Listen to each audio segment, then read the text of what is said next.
Matt, how you doing today? Yeah, I'm doing great, Travis. Good to hear your voice again. It's been a while, and that's it. Cut my teeth in Prattville, and then got a chance to play in college and everything, and the rest is history, huh? Here we are in 2018, still talking football.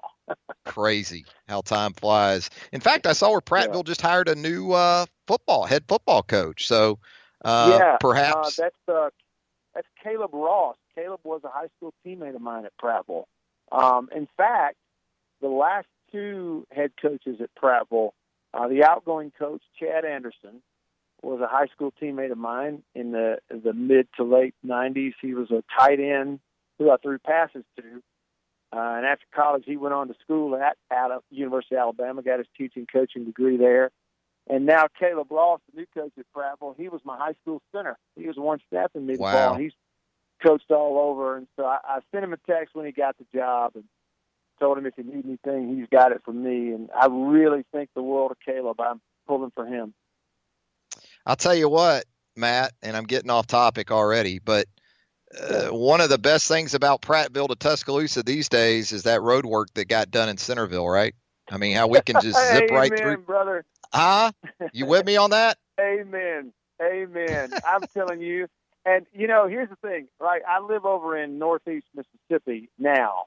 And so, my trip always goes through Birmingham when I go back home to visit. And when they got that new section of Highway 78/Interstate 22 done, where you just go right into North Birmingham, keep on rolling, that was great. But over the holidays, I decided just for nostalgia's sake to make that trip from Prattville along Highway 82 right on through Tuscaloosa. And, yeah, man, when they got that new section, I couldn't believe how much easier that trip was because of that. So round of applause to the ADOT, Alabama Department of Transportation, whoever's responsible for that. Oh, it's the Central Alabama version of the Concorde jet, back in the old days, just to get through Centerville like that. Now it's amazing. Something else that was amazing was sort of how we saw a true freshman season for Tua Tagovailoa culminate the way that it did on such a big stage in such a big spot. Coming off the bench in the second half of the national championship game against Georgia, 13-0 deficit. He helps bring Alabama back, goes on to throw the game-winning touchdown pass in overtime to another true freshman in Devontae Smith. I haven't talked to you about that specific performance since it went down in Atlanta. So just give me a thought or two and try to give me some perspective as an old quarterback as to what Tagovailoa was facing in that situation, given his youth, but also the position he's playing and the magnitude of the game that he was in. Right. I think the thing that is, to me, as impressive as, let's say, making the right read and putting the ball in place, is doing it in that scenario as a true freshman, right? There are a lot of guys at that age that come out of high school now that can play in a game and can make those throws. For us here at Mississippi State at the end of the year, we had a true freshman in Keaton Thompson who he got forced into that bowl. He had to play the whole bowl game because Nick Fitzgerald broke his leg in the last game of the year. And, he made some really good throws, really played well. I mean, a lot of guys could do it, but it's another thing to coolly, calmly go throw 3 touchdowns, including the game winner in overtime of the national dadgum championship game.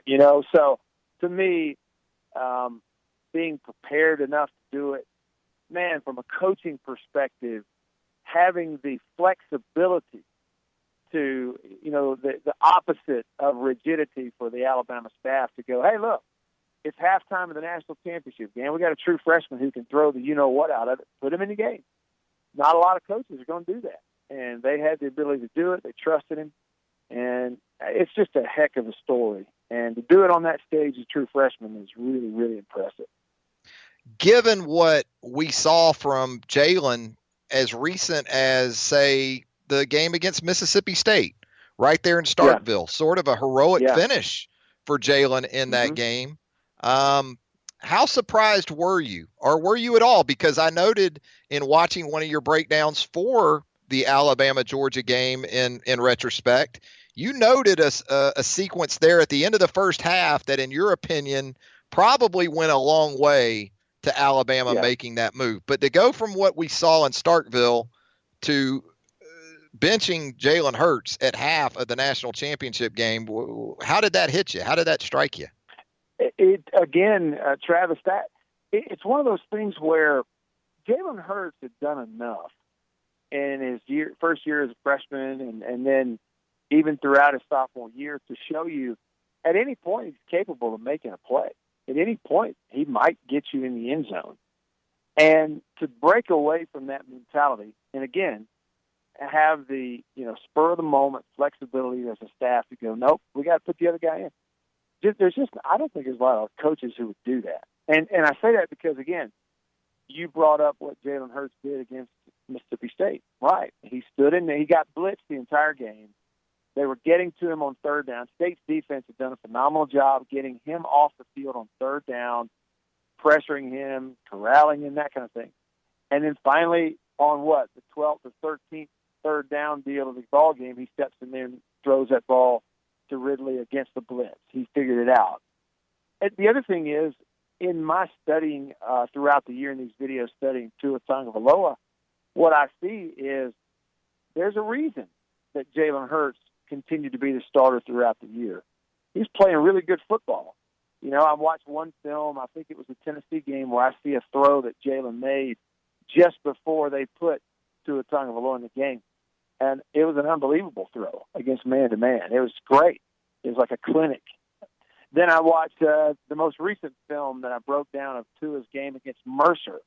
You turn it on and you look and you realize, well, Jalen Hurts was 7 for 7 in the ball game, perfect, throwing the ball for 3 touchdowns. He gave them every reason in the world to continue to let him start. But in that first half of that championship game against Georgia, they saw some things that indicated he's a little bit locked up in this game. There's something going on. He's not pulling the trigger. He's not quite freed up for some reason to turn the ball loose where it should go. And to notice that in the first half, to make that change at halftime, it's an all-time coaching decision. It really is. And it doesn't hurt, right, when you have the cachet, the built up that a coach like Nick Saban has. And that's not a call that most coaches can make, right? Well, I agree with that. Right. There's probably something to that, right? You got the confidence that they're not going to fire you if this blows up in your face. Right? But the other thing is, I've said this since going back and watching every single throw that Tua Tagovailoa made during the year in his limited snaps. There is a reason they were playing him, and it wasn't just token playing time. And I think it also wasn't just, well, let's get our starter off the field. What I'm seeing is a true freshman who, in limited playing time and limited snaps, by the time he stepped onto the field in the title game, had thrown a touchdown pass every 6.5 passes that he threw. Less than 7 passes, every time he put it in the air 6 times, he's throwing a TD throughout the year. He was ready to play. And I saw a true freshman, too, who the ball was coming out on time, even in his first appearance in Game 2 against Fresno. He's reading things on time. There was not hesitation. It wasn't a Johnny Manziel-esque type of deal where he's using ability to run around and make spectacular plays. No, he's doing the easy stuff, making it look easy. And so they continued to play him because he could run their offense. And so for that reason, I totally understand why they had confidence that he could throw the ball in that situation against Georgia. You talked about the touchdown pass per attempt ratio, and it was stunning. And it continued right through the championship game because he threw 3 in 24 attempts in that game against a team like Georgia on that stage. But in terms of his growth and doing this breakdown, which you did so well, Matt, in the different videos that you have at YouTube. When did it really strike you did it take very long to sort of hit you that this guy maybe has some of the stuff that you don't necessarily coach? Some of the instincts, some of the anticipation. Does not take long at all. Yeah, I mean, I'm talking, Travis, watch his 9 throws against Fresno State. That was the first time he set foot on the field in the ball game. And even the first throw, there was this indication that, boy, he read that quickly. There was no hesitation. And that's the thing that I see. I played the position many, many years ago, but even then, nothing's changed since way back then. And that is, most of the time, true freshmen, you see things in these college games the first time out there, it fools you. You have to try to make up for indecision a lot of times with arm strength or just ability. Well, he wasn't doing that. So whoever had coached him, the next thing I would love to know, like, what his development was like in high school, because somebody had him ready to go. Mentally, in game 2 of the year, he'd step out there, you could tell. Pre-snap, he recognizes what the defense is in. He's already anticipating where the ball is going to go. He reads it during the course of the play, and exactly when the coach wants the ball coming out, it came out, and he put it there in accurately. Now, because of that super, that hyper quick anticipation, get out on time, then there were times when defenses would fool him into making a throw here or there and almost pick it off. It happened against Ole Miss on his first throw. It happened on his second or third throw against Mercer, where a linebacker dropped in his throwing lane and it should have been picked. And then, of course, you did have the pick that he threw down in the goal line against Tennessee. But to me, all those were things where he's reading the defense and anticipating based on certain things and not necessarily having to see a receiver come open in order to let it go. And that's pretty advanced for a true freshman. Talking with Matt Wyatt of Head to Head Radio. You can find Matt's great video breakdown work on YouTube. Just search Matt Wyatt on YouTube. You'll find his work. Subscribe to it. Great stuff. We're talking specifically about Matt's breakdown of Tua Tagovailoa. Each and every one of Tua's 77 passes during the 2017 season, Matt is breaking down here over the last few weeks and the coming weeks. Gosh, when you look at this situation with Tua Tagovailoa and Jalen Hurts moving forward as soon as later this month, when spring practice gets underway at Alabama, if you're Nick Saban, Matt, what's the approach with these two guys? Because Jalen's given you so much. I mean, we're talking about the SEC Offensive Player of the Year in 2016. Did a lot of great things in helping you get to where you got in 2017, but Tagovailoa's ability and talent, it's just undeniable. How do you manage this thing? Well, I think that from a coaching standpoint, you don't really. I think the best thing that they can do, and they probably will do, is that they won't do a lot of things different than they did in the fall. Just because in the championship game the kid comes in and throws some touchdowns doesn't necessarily change the way you're going to approach his development, nor how you're going to approach Jalen Hurts' development. Yes, spring is about competition, and guys can maybe jockey for playing time that early. Yeah, sure. But every player, every coach knows you're going to earn that playing time in the fall. That's really where you're going to earn it.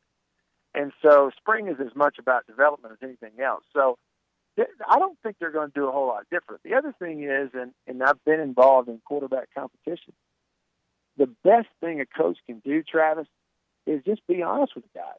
Be honest with them. Hey, boys, here's the deal. We're trying to find which one of you can get us in the end zone the most often. And Jalen's done it a bunch. You've done it more because you're older. Tua, you did it a bunch in the limited opportunities you had.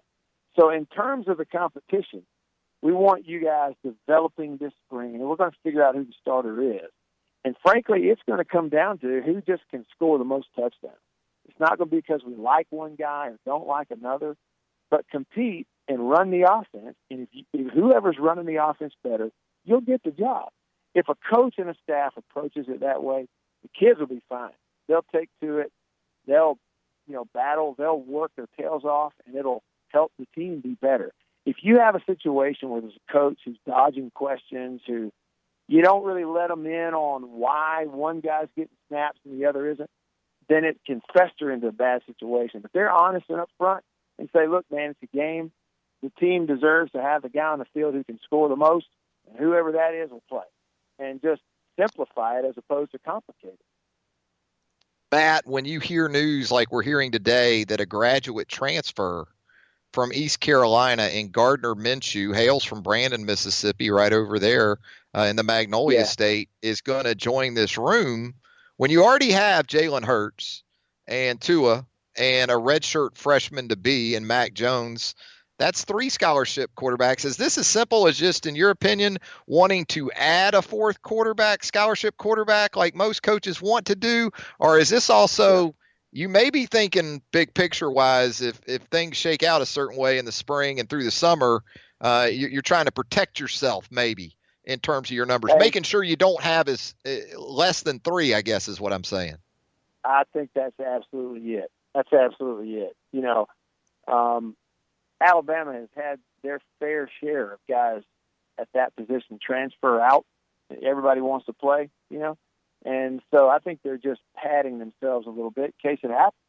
You know, if somebody doesn't transfer, fine, great, we'll move forward. But if somebody does leave your depth chart, you know, it's not like pro football. You can't go out and find that free agent to fill your depth and put on the practice squad. So it's an insurance move on their part. And it's funny you bring up Gardner. I'm actually headed right now. We're doing our radio show this afternoon at Northwest Community College. They're hosting a basketball tournament over there, and that's where he played JUCO ball. Led them to, I think they played for a national championship. The Rangers. The Rangers. Then he went to East Carolina, and then, of course, now he may head on over to Tuscaloosa. But he's a kid. I've watched him since high school. Tough as nails, super smart. And he's competitive. He can flat throw the football, too. And it's probably a career move for him, you know, where you get to meet some coaches on that staff and be around some people that if he wants to go into coaching or something like that, it gives him a head start also. All right, we're going to put you on the spot as we let you go, and you've been more than gracious with your time today, and we certainly appreciate it. Labor Day weekend, Orlando, Florida, opening snap. Offensive snap for the Alabama Crimson Tide. Tua or Jalen Hurts behind center in that season opener for the Crimson Tide? Yeah, I think it'll probably, you know, if I were guessing, I would think it'll probably be the sophomore at that time, Tagovailoa. I just think he's an elite thrower, passer. Mm-hmm. I think he's ahead of the curve a little bit. Somebody really did a great job with him mentally, and you see that. And I think another year of development, it's going to be really, really hard to keep him off the field. Just my take.